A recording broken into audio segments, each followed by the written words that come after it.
الحمد لله وكفى وسلام على عباده الذين اصطفى أما بعد فأعوذ بالله من الشيطان الرجيم بسم الله الرحمن الرحيم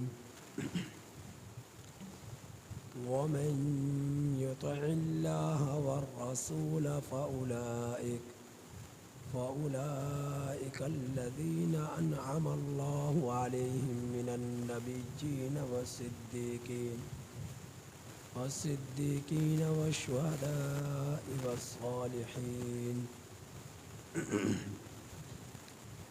آمنت بالله صدق الله مولانا العظيم وصدق رسوله النبي الكريم ونحن على ذلك لمن الشاهدين والشاكرين والحمد لله رب العالمين.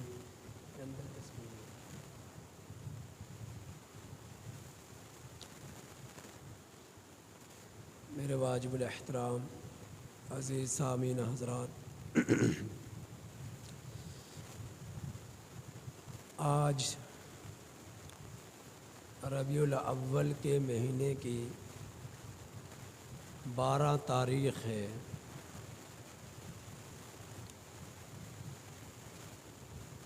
یہ اسلامی مہینوں میں ربیع الاول کا مہینہ تیسرے نمبر پر ہے، اور اس مہینے میں نبی کریم صلی اللہ علیہ وسلم دنیا میں تشریف لائے ہیں، اور اسی مہینے میں سرکار دو عالم محمد مصطفیٰ صلی اللہ علیہ وسلم دنیا سے پردہ بھی فرما گئے تھے۔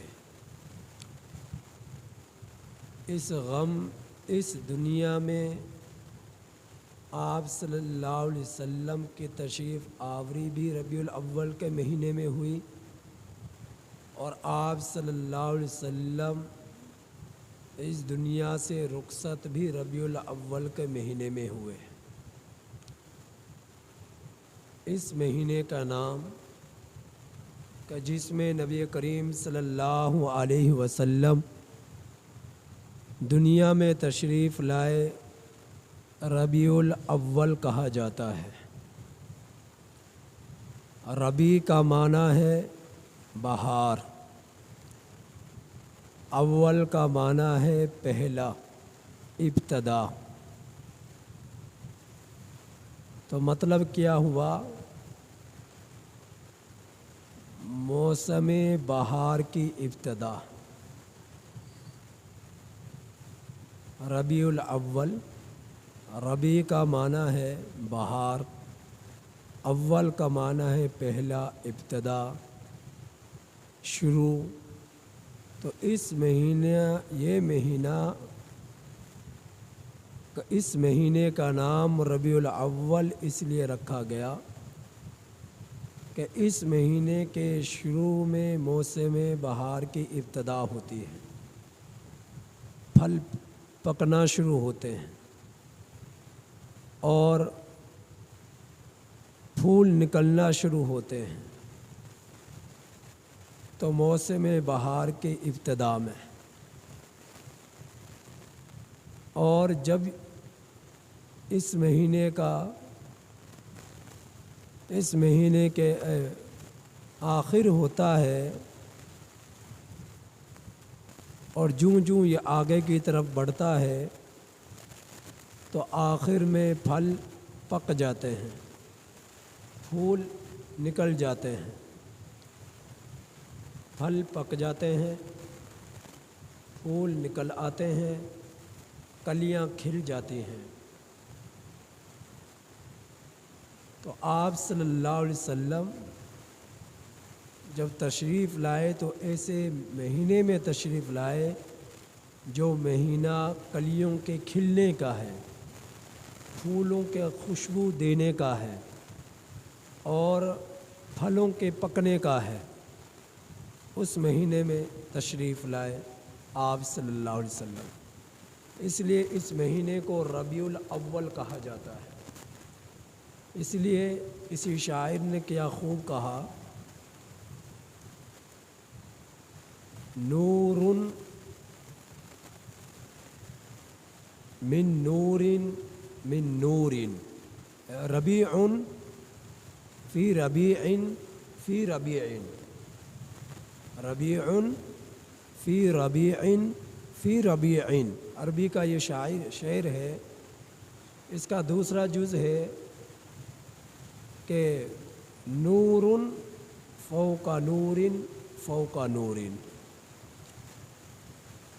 کیا مطلب؟ ربیع فی ربیع فی ربیع، بہار اس کے اوپر پھر بہار، اس کے اوپر پھر بہار۔ مطلب کیا ہوا کہ اللہ کے رسول صلی اللہ علیہ وسلم کا تشریف لانا یہ بہار کا ذریعہ ہے۔ اس میں 3 مرتبہ ربیع کا لفظ استعمال ہوا، ربیع فی ربیع فی ربیع۔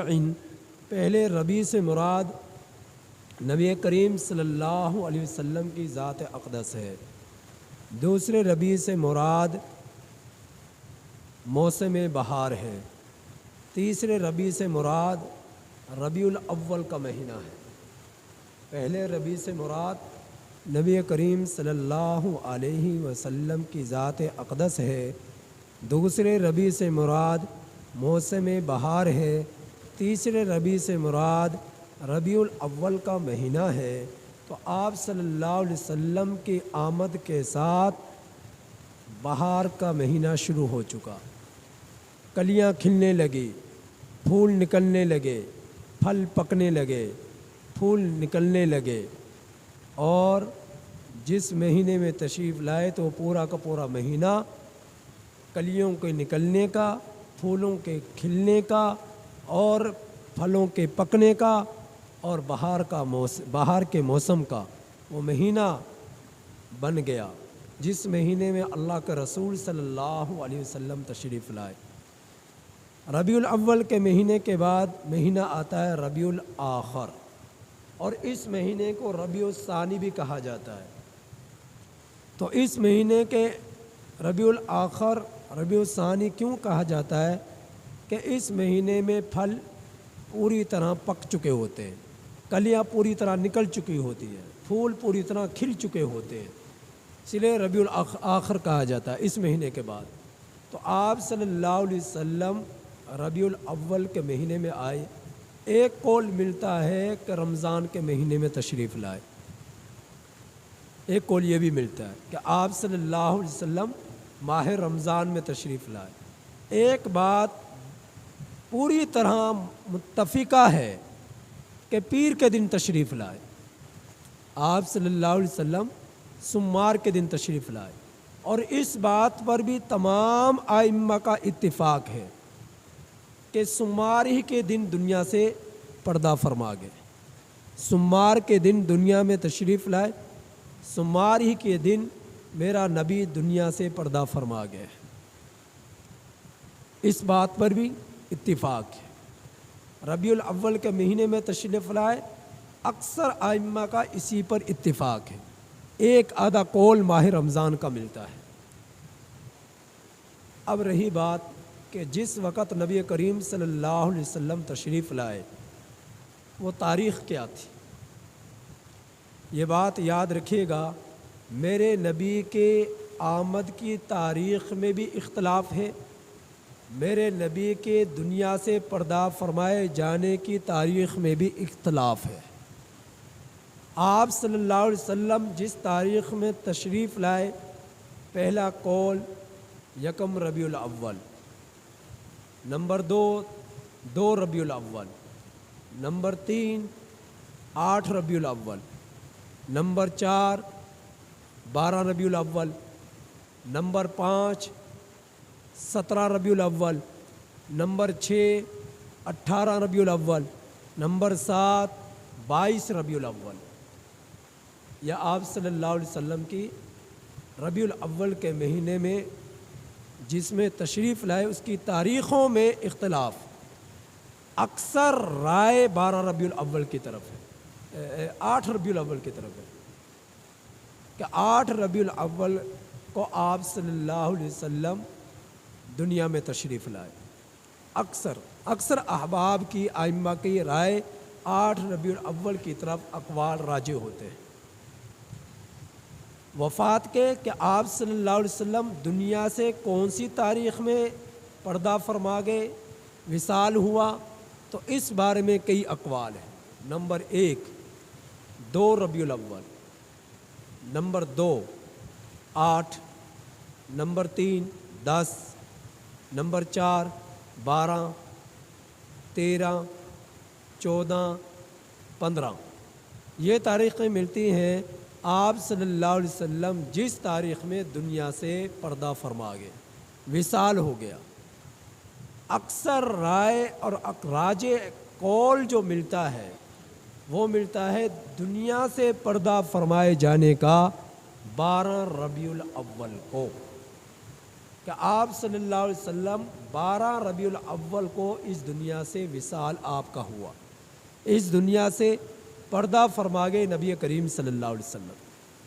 یہ دار الفنا سے دار البقاء کی طرف میرا اور آپ کا نبی منتقل ہوا 12 ربیع الاول کو۔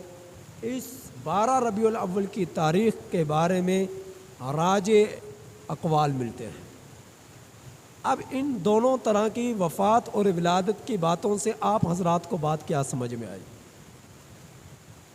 یہ بات سمجھ میں آئی کہ ولادت کی تاریخوں میں بھی اختلاف اور وفات کی تاریخوں میں بھی اختلاف، آمد کی تاریخ میں بھی اختلاف، دنیا سے پردہ فرمائے جانے کی تاریخوں میں بھی اختلاف، آمد کی تاریخوں میں راجح قول 8 ربیع الاول کا، وفات کی تاریخوں اقوالوں میں راجح قول 12 ربیع الاول کا، کہ 12 ربیع الاول کو میرا نبی اس دنیا سے پردہ فرما گیا، 8 ربیع الاول کو میرا نبی اس دنیا میں تشریف لایا۔ تو اتنے سارے اقوالوں میں راجح قول جو ملتے ہیں ان دو تاریخوں کے ملتے ہیں، جن میں 12 ربیع الاول کی وفات کا قول ملتا ہے، جسے ہم جشن میلاد النبی کے طور پر کہا کرتے ہیں کہ لوگ کہ اس دن میں نبی کریم صلی اللہ علیہ وسلم اس تاریخ میں دنیا میں تشریف لائے، جبکہ راجح قول 8 ربیع الاول کا ہے۔ اب ان باتوں سے بات کیا سمجھ میں آئی؟ قرآن محفوظ، حدیث محفوظ، نبی کا حلیہ مبارک محفوظ، نبی کی ولادت کے واقعات محفوظ، نبی کی زندگی کی واقعات محفوظ، نبی کے اسفار محفوظ، نبی کے غزوات محفوظ، نبی کے سرایا محفوظ، نبی کے قول افعال محفوظ، نبی کا چال چلن محفوظ، نبی کی گفتار محفوظ، نبی کا کردار محفوظ، نبی کی پوری سیرت محفوظ ہے۔ لیکن تاریخوں میں اختلاف کیوں ہے؟ تاریخوں میں اختلاف کی ہے، اللہ رب العزت کی طرف سے اس میں کیا حکمت تھی؟ اللہ کی طرف سے اس میں کیا حکمت تھی؟ جب باقی چیزیں محفوظ ہو سکتی ہیں تو تاریخ ولادت بھی محفوظ ہو سکتی ہے، تاریخ وفات بھی محفوظ ہو سکتی ہے۔ وجہ کیا ہے؟ اللہ رب العزت اس چیز کو راز میں رکھنا چاہتے تھے کہ لوگ ان تاریخوں میں کہیں اپنی طرف سے خرافات میں مبتلا نہ ہو جائے، بدعات میں مبتلا نہ ہو جائے، اور برائیوں میں، گناہوں میں مبتلا نہ ہو جائے۔ اللہ رب العزت نے ان تاریخوں کو ہی مبہم رکھ دیا کہ ایسی تاریخ جو حتمی طور پر ولادت کی تاریخ کہلائی جا سکتی ہے کہ اس دن کے اندر اس تاریخ میں میرے نبی کی طرف منسوب کر لوگ غلط کاریوں میں مبتلا نہ ہو جائے، خرافات میں مبتلا نہ ہو جائے۔ اب نبی کریم صلی اللہ علیہ وسلم اس مہینے میں چونکہ تشریف لائے، آپ صلی اللہ علیہ وسلم کا تشریف لانے کی بنا پر اس مہینے کی چونکہ نسبت ہے، اس لیے یہ مہینہ عظمت والا ہے، شرف والا ہے، برکتوں والا ہے۔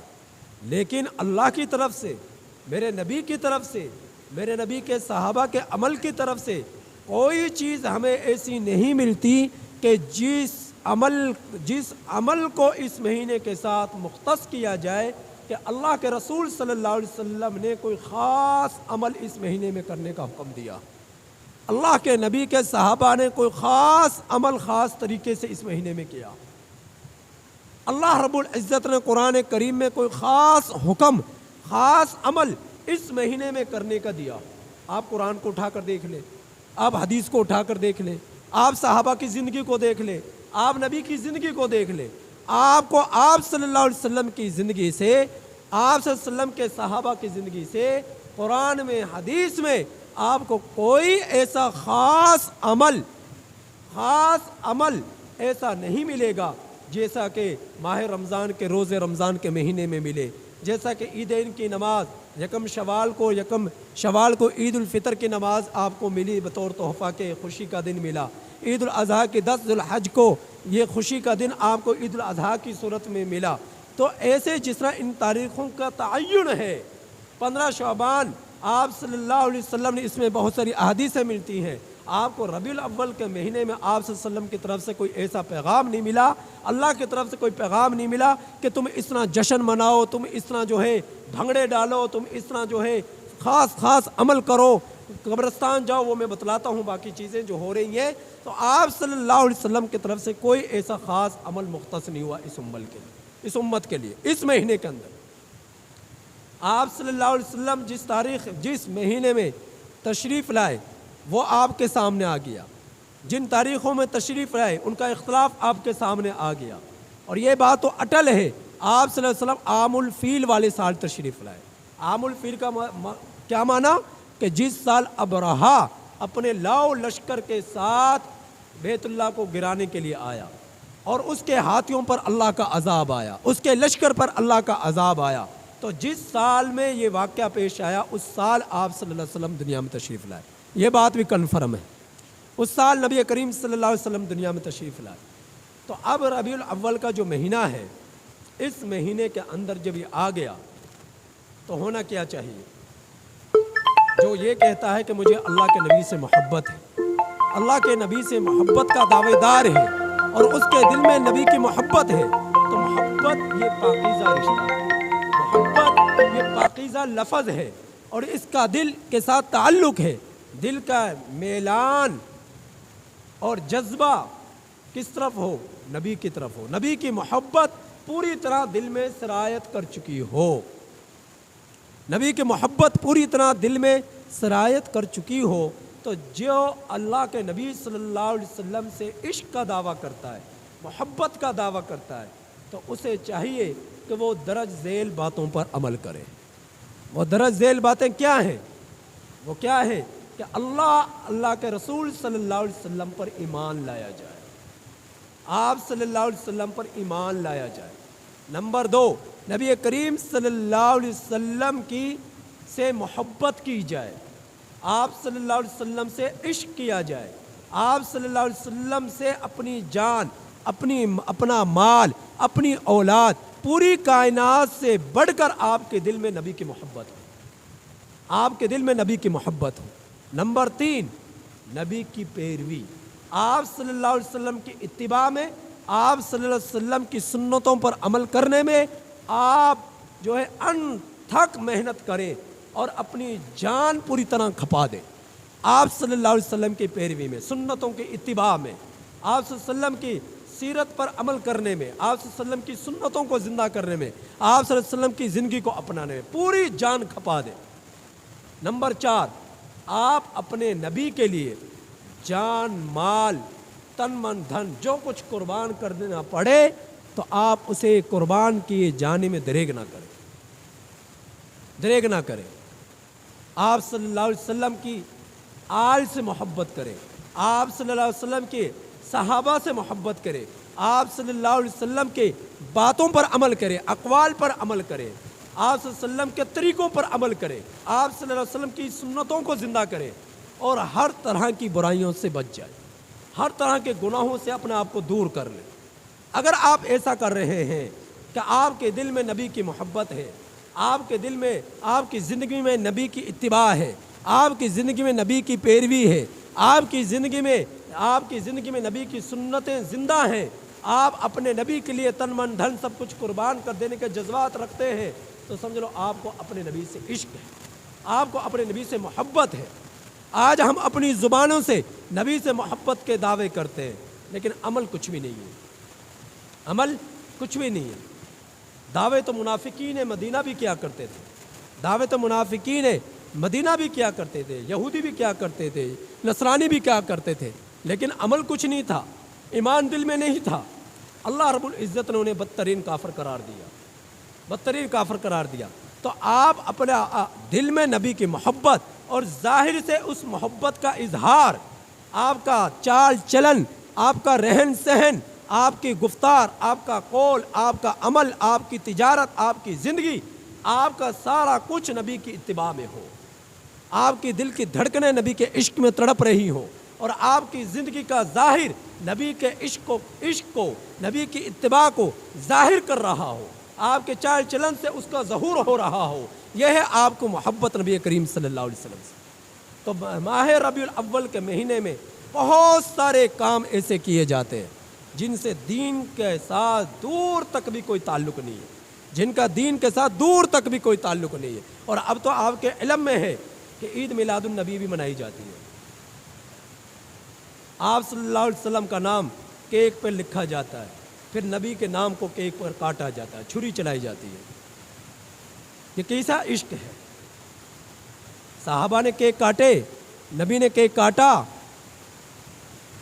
ہاں، اگر آپ کی زندگی میں ماہ ربیع الاول سے پہلے نافرمانیاں تھی، گناہ تھے، تو آپ کو تو پہلے دن سے ہی ان چیزوں سے بچنا چاہیے تھا، لیکن پتہ ہے کہ اس مہینے میں میرا نبی آیا تھا، اس مہینے میں تشریف آوری ہوئی ہے، تو آپ صلی اللہ علیہ وسلم کے عشق میں اب سے پہلے جتنی خرافات تھی، گناہ تھے، معصیت تھی، ان سب سے توبہ طائب ہو جاتے ہیں کہ آج کے بعد میں اپنے نبی کے طریقے سے ہٹ کر زندگی نہیں گزاروں گا، اس چیز کے سے توبہ کر لیتے۔ آج کے بعد میں نے نبی کی سیرت کو زندہ کرنا ہے، نبی کی سنتوں کو زندہ کرنا ہے، اپنے نبی کے طریقے پر چلنا ہے، اتباع پر چلنا ہے۔ پھر اس 12 ربیع الاول کی تاریخ میں لوگ مجالس قائم کرتے ہیں، اور رات کے وقت آپ دیکھتے ہیں ناچ گانے کی مجالس قائم ہوتی ہے، اور منسوب کیا جاتا ہے آپ صلی اللہ علیہ وسلم کے آمد کے جشن۔ اس میں عورتوں کو نچایا جاتا ہے، گانے بجائے جاتے ہیں، موسیقی ہوتی ہے، اور لڑکے، نوجوان لڑکے وہ برقعے پہن کر بیٹھتے ہیں، اور نمازوں کو ضیاع ہوتا ہے، اور اس میں آپ اپنی آنکھوں سے دیکھتے ہیں۔ کیا نبی نے یہ طریقے بتلائے ہمیں؟ نبی یہ بتلا کر گئے ہمیں گلیوں کو سجاؤ، گھروں کو سجاؤ، نماز ایک نہ پڑھو، نماز ایک نہ پڑھو، حرام سے نہ بچو، جھوٹ سے نہ بچو، سود سے نہ بچو، رشوت سے نہ بچو، زنا سے نہ بچو، بد نظری سے نہ بچو، بس مکانوں کو سجا کر، گلیوں کو سجا کر، محلوں کو سجا کر عشق کا دعویٰ کرتے پھرو کہ مجھے محبت ہے نبی کریم صلی اللہ علیہ وسلم سے۔ اے انسان، تجھے کس چیز نے دھوکے میں ڈال دیا؟ اے مسلمان، تجھے کس چیز نے دھوکے میں ڈال دیا؟ تیرے نبی کا دین یہ نہیں تھا۔ تو گلیوں کو سجا کر صرف اس بات پر راضی ہو جائے میری بخشش ہو گئی، یہ اسراف ہے۔ اور بعض لوگ تو گلیوں کو سجا کر، محلوں کو سجا کر چوری کی بجلی استعمال کرتے ہیں، چوری کی بجلی استعمال کرتے ہیں۔ پوری قوم کا مجرم ہے چوری کی بجلی استعمال کرنے والا، اور یہ تو 12 ربیع الاول کو ہی کیا۔ آپ گھر گھر جا کر دیکھیں نا ذرا، اللہ کرے کسی دن رات کے وقت چھاپا لگے گھروں پر، اور پھر اس وقت 5 لاکھ جرمانہ ہو، 10 لاکھ روپے جرمانہ ہو، تب پتہ چلے چوری کی بجلی کس طرح استعمال کرتے ہیں، تب پتہ چلے برے کے ساتھ برا بنا جاتا ہے۔ حکومت اگر تمہارے بجلی کے بل زیادہ بھیجتی ہے تو پھر دین کیا کہے گا؟ تم چوری کرو۔ کوئی تمہیں تھپڑ لگائے تو کیا کہے گی؟ دین کیا کہے گا؟ تم اسے 2 تھپڑ لگاؤ۔ دین تم سے یہ کہے گا صبر کرو۔ دین کا مزاج یہ ہے کہ، شریعت کا مزاج یہ ہے کہ تم صبر کرو، اللہ سے مانگو، چند دن کی زندگی ہے، مشقتوں بھری گزار لو، کل قیامت کے دن تمہیں تمہارا رب بہت کچھ دے گا، کل قیامت کے دن تمہارا رب بہت کچھ دے گا۔ رات کا وقت گھر کے چھتوں پر چڑھ کر تاروں کو لگایا جاتا ہے، بجلی چوری کی جاتی ہے، عام ہے، گناہ عام ہے، اور اپنے طرف سے دلائل دیے جاتے ہیں، بل اتنے آگے چوری نہ کرے تو کیا کرے۔ اس بات کو کہنے سے اللہ کے عذاب سے نہیں بچ سکتے، اس بات کو کہنے سے رب کے عذاب سے نہیں بچ سکتے۔ بہرحال یہ بات دوسری طرف چلی گئی تو اس میں 12 ربیع الاول کے مہینے کی تاریخ میں جو ولادت کی تاریخ کہا جاتا ہے، اقوال میں آپ حضرات کے سامنے بتلا چکا ہوں۔ آپ دیکھیں اپنی آنکھوں سے کتنی خرافات کی جاتی ہیں، کتنی خرافات کی جاتی ہیں۔ پھر نکلتی ہیں عورتیں بن سنور کر، نوجوان لڑکے نکلتے ہیں، لڑکیاں نکلتی ہیں، اور گلی محلوں میں وہ نکلتے ہیں، اور پھر وہ دیکھتے ہیں جن کو نام دیتے ہیں پہاڑیوں کا، پہاڑیاں سجی ہیں، پہاڑیاں سجی ہیں۔ اب نمازوں کا وقت کیا ہے، پوری رات بھنگڑے ڈالے جا رہے، اور وہ دیکھ رہی ہیں ان کو، اور اس طرح گناہوں میں پوری رات گزرتی ہے۔ اور اللہ کے رسول صلی اللہ علیہ وسلم سے عشق کا یہ ثبوت ہے، آپ صلی اللہ علیہ وسلم سے عشق کا یہ اظہار کر رہے ہیں۔ ایسا تو دین نہیں ہے میرا نبی کا، ایسا تو دین نہیں ہے آپ کے نبی کا۔ ہاں محبت کیسی تھی تو سنو سنو، اللہ کے نبی سے محبت کرنے والوں کی محبت کیسی تھی۔ حضرت عائشہ رضی اللہ تعالیٰ عنہ فرماتی ہے، ایک صحابی آئے نبی کریم صلی اللہ علیہ وسلم کے پاس اور آ کر عرض کرنے لگے، اے اللہ کے رسول صلی اللہ علیہ وسلم، مجھے محبت ہے آپ سے اپنی جان سے بڑھ کر، اپنے مال سے بڑھ کر، اپنی اولاد سے بڑھ کر۔ گھر میں جاتا ہوں آپ کی یاد آتی ہے، کلیب دل بے چین ہو جاتا ہے، آتا ہوں اٹھتا ہوں اور آ کر آپ کی زیارت کر کر اپنے دل کو تسکین بخشتا ہوں، اے اللہ کا رسول صلی اللہ علیہ وسلم، لیکن ڈرتا ہوں، میں نے سنا ہے کہ کل قیامت کے دن آپ کا تو مقام نبیوں سے بھی بڑھ کر ہوگا، اور ہم لوگ نیچے کی جنت میں رہ جائیں گے، آپ اوپر کی جنت میں چلے جائیں گے، ہم وہاں آپ کی زیارت کیسے کریں گے، جنت میں جا کر آپ کی زیارت کیسے کریں گے۔ تو بس اسی چیز نے مجھے پریشان کیا ہوا۔ میرے نبی خاموش رہے، کوئی جواب نہ دیا۔ حضرت جبرائیل امین علیہ الصلوۃ والسلام تشریف لائے اور قرآن کریم کی اس آیت کو اتارا۔ کیا اتارا؟ وَمَن يُطِعِ اللَّهَ وَالرَّسُولَ، جو شخص اللہ کی اطاعت کرے گا، رسول اللہ صلی اللہ علیہ وسلم کی اطاعت کرے گا، سن لو وہ اللہ کی طرف سے بشارت، فَأُولَٰئِكَ الَّذِينَ أَنْعَمَ اللَّهُ عَلَيْهِمْ من النبیین والصدیقین والشہداء والصالحین، جو اللہ کے رسول صلی اللہ علیہ وسلم کی اطاعت کرے گا، اللہ ان پر انعام کرے گا۔ کیسا انعام؟ کہ اللہ ان کا مقام، اللہ رب العزت ان کا ساتھ نبیوں کے ساتھ فرمائے گا، شہداء کے ساتھ فرمائے گا، نیک لوگوں کے ساتھ فرمائے گا، جو اللہ کے رسول صلی اللہ علیہ وسلم کی اتباع میں زندگی گزار کر جائے گا۔ حضرت انس رضی اللہ تعالیٰ عنہ فرماتے، اس بات کو سن کر مجھے اتنی خوشی ہوئی، تمام صحابہ کو اتنی خوشی ہوئی کہ اس سے بڑھ کر کوئی ہمارے لیے خوشی کا دن نہیں تھا۔ جب اس بات کو ہم نے سنا نبی کریم صلی اللہ علیہ وسلم سے اور قرآن کریم کی اس آیت کو، ایک دوسرے صحابی آئے اور آ کر عرض کرنے لگے، اے اللہ کا رسول صلی اللہ علیہ وسلم، مجھے آپ سے محبت ہے، آپ سے محبت ہے، اور آپ سے محبت اتنی ہے کہ آپ سے محبت اپنی جان سے بڑھ کر، مال سے بڑھ کر، اولاد سے بڑھ کر ہے، لیکن پریشان رہتا ہوں ہر وقت کہ اللہ پر قیامت کے دن میں جو ہے میرا کیا بنے گا۔ اللہ کے رسول صلی اللہ علیہ وسلم پر جبرائیل امین علیہ الصلوۃ والسلام قرآن مجید کی یہی آیت لے کر اترے، یعنی کہ اس کے مختلف شان ورود بیان کیے گئے ہیں۔ مفسرین نے بیان فرمائے کہ جو اللہ کے رسول صلی اللہ علیہ وسلم کی اطاعت کرے گا اور آپ سے محبت کرے گا، اللہ تعالیٰ کل قیامت کے دن ان کا ساتھ عطا فرمائے گا، ان کا ساتھ عطا فرمائیں گے۔ حضرت ابو بکر صدیق رضی اللہ تعالیٰ عنہ کی کیفیت یہ تھی، حضرت عائشہ رضی اللہ تعالیٰ عنہ سے فرمانے لگے کہ میرے پاس مال ہے، دل کرتا ہے اللہ کے نبی پر خرچ کروں، اللہ کے رسول صلی اللہ علیہ وسلم پر خرچ کروں، لیکن پریشان ہوں۔ کیوں پریشان ہے؟ کہ میں دیکھتا ہوں کہ اللہ کے رسول صلی اللہ علیہ وسلم کے خدمت اقدس میں جب مال لے کر جاتا ہوں، اللہ کے نبی کا ہاتھ نیچے ہوتا ہے، میرا ہاتھ اوپر ہوتا ہے، تو میرا دل چاہتا ہے کہ اللہ رب العزت کوئی ایسی بات میرے نبی کے دل میں ڈال دے کہ اللہ تعالیٰ کے نبی اب میرا مال اپنا مال سمجھ کر جب دل چاہے خرچ کرے، جب دل چاہے خرچ کرے۔ اللہ کے رسول صلی اللہ علیہ وسلم ہمیشہ سیدنا ابو بکر صدیق رضی اللہ تعالیٰ عنہ کے مال کو اپنے مال کا سمجھتے ہیں، جب دل چاہتا دن میں رات میں آپ کے مال کو لے جہاں ضرورت پڑتی خرچ کرتے رہے۔ تو یہ تھی محبت سیدنا ابو بکر صدیق رضی اللہ تعالیٰ عنہ، سیدنا ابو بکر صدیق رضی اللہ تعالیٰ عنہ کی۔ میرے واجب الاحترام عزیز دوستو، اللہ کے رسول صلی اللہ علیہ وسلم سے محبت ہے تو محض محبت کا دعویٰ زبان سے نہ کیا جائے، اپنے کردار سے، اپنے عمل سے اس کا ثبوت دیا جائے، اور اس کا وہ عمل اس صورت میں نہ ہو کہ صرف آپ گلیوں کو سجا کر کہیں نبی سے محبت ہے، اور پہاڑیوں کو سجا کر کہیں نبی سے محبت ہے، خرافات کر کر کہیں جبکہ صحیح طریقے سے محبت بھی نہیں کر رہے، تو کیسا یہ دعویٰ ہے محبت کا۔ لہٰذا ان ہر طرح کی برائیوں سے، خرافات سے بچنے کی کوشش کریں۔ اللہ پاک سے دعا ہے کہ اللہ تعالیٰ عمل کی توفیق نصیب فرمائے۔ یہ ایک اعلان ہے، یہ سماعت فرما لیں۔ جیسا کہ آپ حضرات کے علم میں ہے کہ حاجی آباد میں ایک قبرستان ہے اور اس قبرستان میں جگہ کی قلت ہے۔ اب جب کوئی مرتا ہے، وفات پا جاتا ہے، ہم میں سے آپ میں سے کوئی کسی کا عزیز یا ہم میں سے ہمیں اپنا نہیں معلوم کب کس نے مرنا ہے، تو وہاں تدفین کے لیے جگہ نہیں ہے۔ اس کے لیے آپ کے گاؤں کی جامع مسجد، مکی مسجد، ان مسجد والوں نے ایک کنال سے زائد رقبے پر جگہ خریدی ہے قبرستان کے لیے، اور اس کی قیمت تقریباً 1 کروڑ کے قریب بنتی ہے۔